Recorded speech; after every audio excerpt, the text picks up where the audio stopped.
I'm Jason Reimer, and the subject I took on for Project 6 was solving the Hashiwokakero puzzle.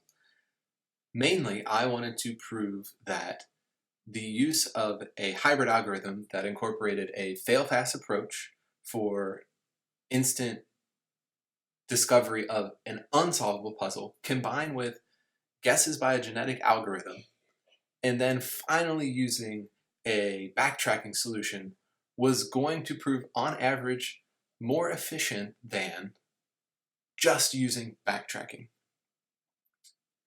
To understand the premise of this research, first you have to understand what Hashiwokakero is. Hashiwokakero is a puzzle game from Japan. It means build bridges, and we can shorten it and just call it Hashi or bridge. The goal of this game is to start with a map populated with many islands represented by circles. And the player is to connect each island using bridges. The bridges that they build from island to island may only be horizontal and vertical. That means no diagonals, so they have to lie on the up, down, left, right plane to be able to connect island to island. The bridges that get built, those horizontal and vertical bridges, cannot cross. Any intersection is an illegal move. And there may also only be 2 bridges per each side of the island. So if you look, that means the maximum amount of bridges per island is 8 and no more than 2 per side, but you don't have to have any necessarily on any given side. The amount of bridges per island is represented by the number inside, which is considered the population of an island. And there needs to be 1 bridge per member of that population. So if there is a 7 in the circle, there needs to be 7 bridges coming out of that island. Finally, all islands have to connect to every other island. There has to be a path that connects every island in the entire map, although that path does not have to be a circuit. Understanding the game is useful for understanding how the algorithm discussed in this research will approach it. First, the goal is to take any randomly generated map for Hashi and discover whether or not it has a solution at all. And if it doesn't have a solution, give that feedback to a user. If it does have a solution, show at least one of the solutions. They don't have to be necessarily, there's not one unique solution. For Hashi, there can be multiple. Remember, the goal of this was to prove that showing as soon as possible a puzzle was unsolvable, and then using genetic algorithms, and only then, if those didn't work, resorting to backtracking is the most efficient approach known to solving these types of puzzles. Figuring out whether or not there is a solution was made pretty easy by a man named Dan Anderson, who showed that using Hamiltonian paths on a unit graph can show that a solution exists. To be honest, I didn't really understand his paper, which was the premise for me doing everything this way. I thought approaching it as simple as possible would give me some insight to what seemed to be a very elegant single-page paper by this man. And that kicked off weeks and weeks of research trying these new techniques. That means I had to start at a very basic level. In fact, I had to start just like a middle schooler. J.J. Wanko proved through some of his studies with middle school classes in their gifted program that they will approach a Hashi puzzle just like this algorithm is going to. And I will call those human techniques, or in our research paper, human-like techniques, because they don't involve any of the AI type of complications that genetic algorithms or backtracking require. It's a pretty straightforward approach and can be understood through the eyes of a human just trying to solve a Hashi with pen and paper. Step 1, the just enough neighbor technique. What this technique uses is the minimum bridges required from the population of a single island. Let's say that's 6. If the island has a 6 population and requires 6 bridges, and only has 3 neighbors, then it demands 2 bridges must be built to all 3 neighbors, which is interesting because it allows our first fast failing approach. If it doesn't have enough neighbors, that same island with a 6 population that has less than 3 neighbors, or really neighbors that can't support 6 bridges, will fail and immediately return an unsolvable puzzle to the algorithm. Step 2, one unsolved neighbor technique. This says if there is a remaining population of 1 on any given island, and there's only 1 available neighbor, then that island with the population 1 must connect to its neighbor. It enables a second check on an unsolvable puzzle that says, if I have to connect to a neighbor and there's not one available, I'm in an unsolvable state. Step 3, the few neighbor technique. This is kind of similar to step 1, where you had just enough neighbors, but not quite. Let's say there is an island with population 3, and it has 2 neighbors. No matter what the population of those neighbors, it has to connect to 2 of them, because only 1 neighbor would only allow 2 bridges. So that's not enough for a 3 population island. And it doesn't have more than 2 neighbors, so it has to connect at least 1 bridge to the 2 neighbors that it does have. This lets us into yet another fast fail approach.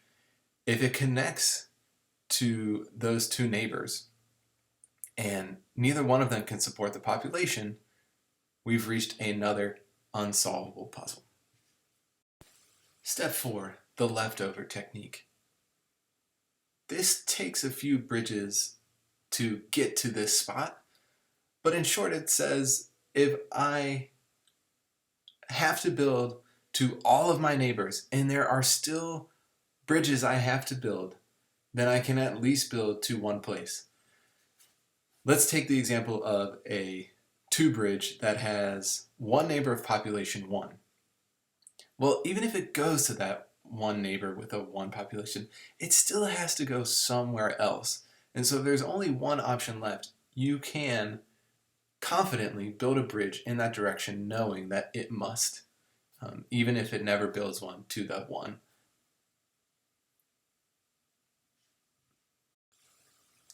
Step 5 is the isolation technique. Malik et al. Proved that it was useful, though in the algorithm, we use it more as a checker on the solution, less than an overall bridge building thing. So that'll come up in the backtracking section. It says that you can't have disconnected components of your graph. So you can never connect 2 islands and leave them separated from the rest of the graph. We do that. That's kind of future casting. It's a very human technique because the human brain is very good at kind of looking around and taking a few steps ahead. But the backtracking does that by trying out a bridge, and then if it fails to keep the region connected, it will just backtrack to its last step. So we'll get to that in the backtracking section, but they deserve the credit for the technique, the 5th technique that they created. When you combine those techniques, you can actually make a lot of decisions with confidence, with certainty. And in fact, that's what my codebase and my research calls it, certainty connections.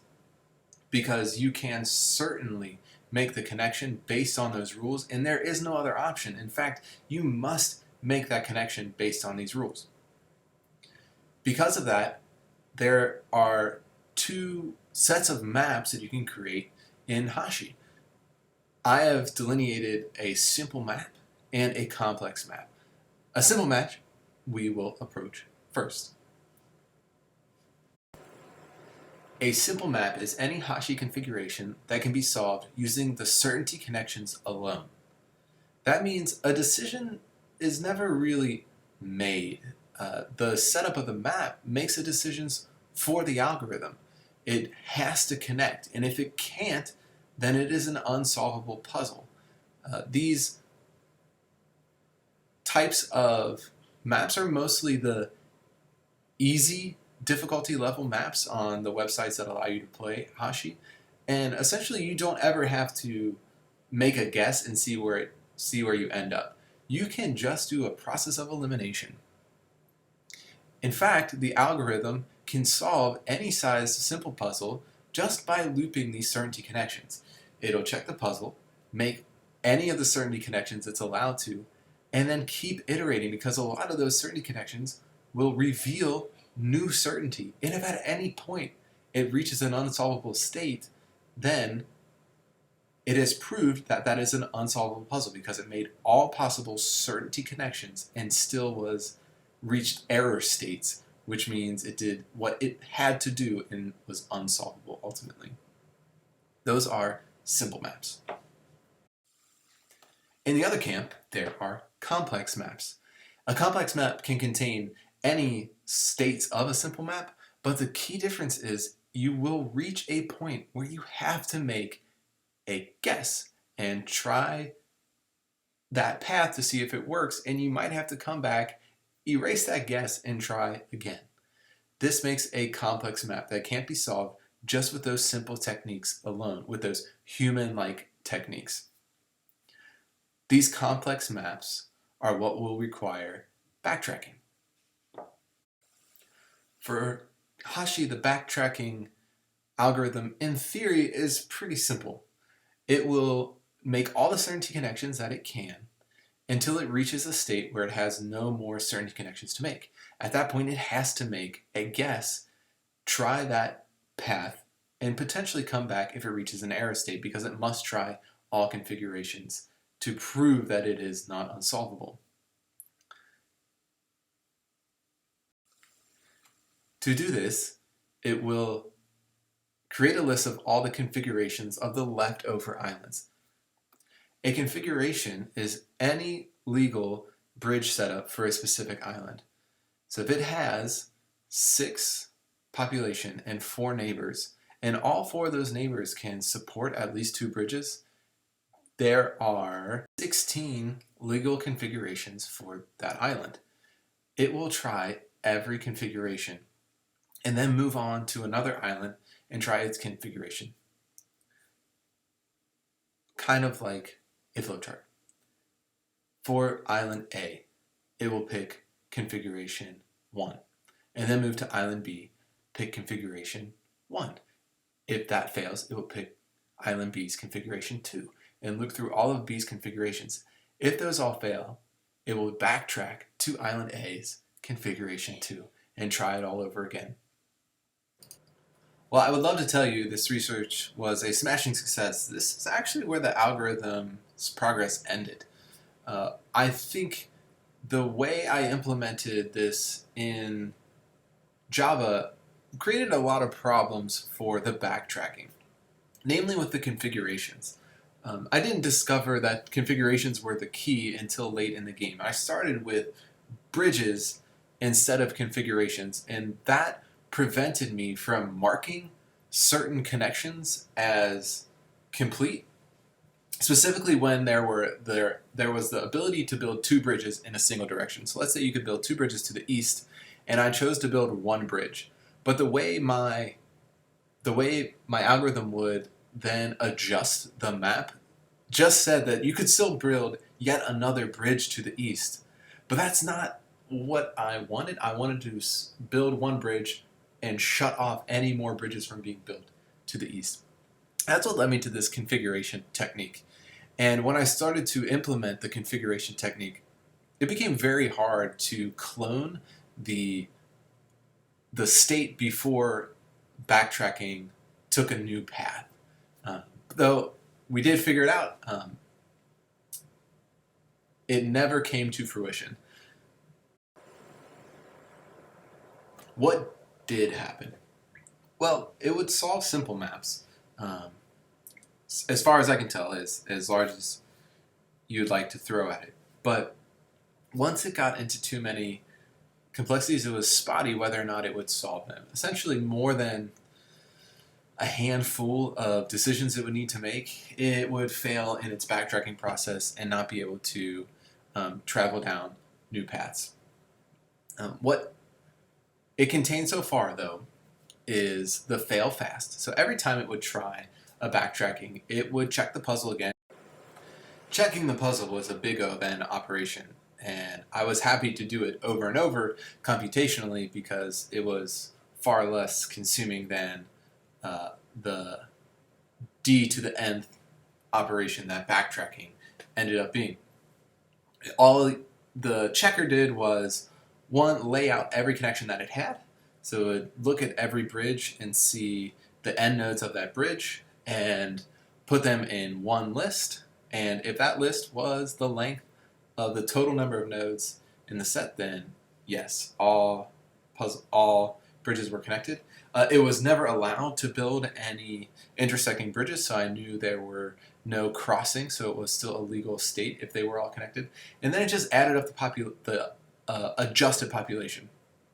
That means every time the algorithm would build a bridge, it would decrease the population, what was labeled the adjusted population of any given island, so that it was easier to track how many bridges were required still while things were being built. And then if the total adjusted population of the map was 0, then everybody was satisfied. And it was never allowed to build more than that population. So if those two things were true, that all islands connected and the adjusted population of the entire map was 0, then it was a successful solution. And all I had to do was check that at an N operation. And if that was not true, then I had to keep trying new configurations for the backtracking. Sadly, it does mean that I never got to attempt the genetic algorithms.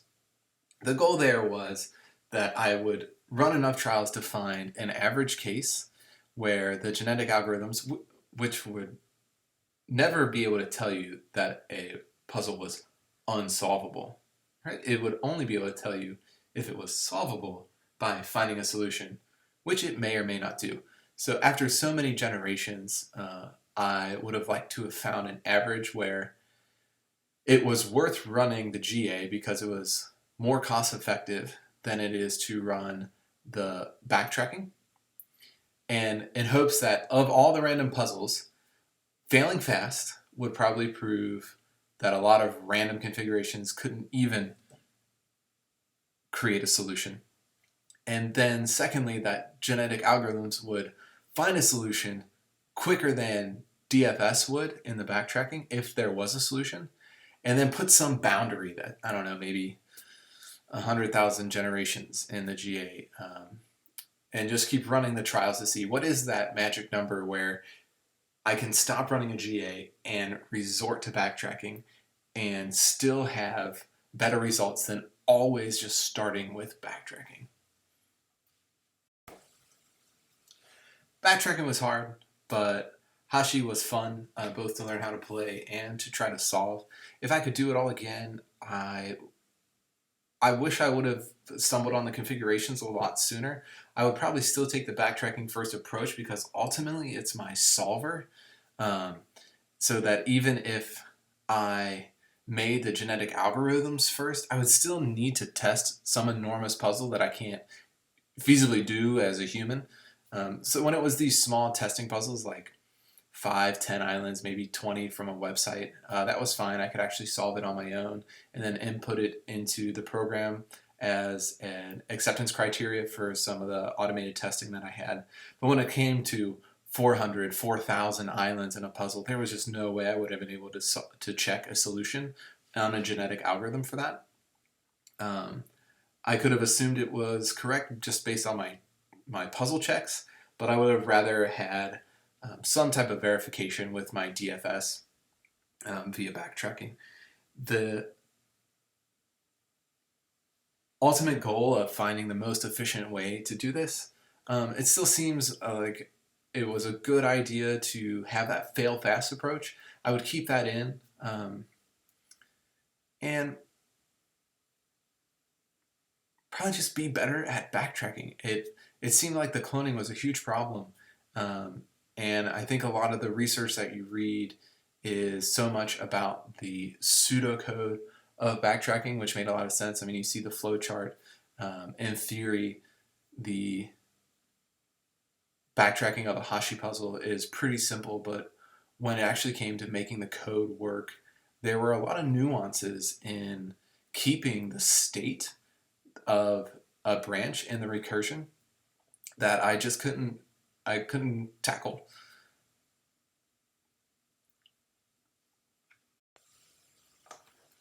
The hope was to prove that failing fast and finding unsolvable moments in a puzzle and then using genetic algorithms would always be faster than just going straight to backtracking, but that you could always fall back on backtracking. I think that's still a promising premise. I'd love to continue solving that in the future and welcome any feedback that you might have.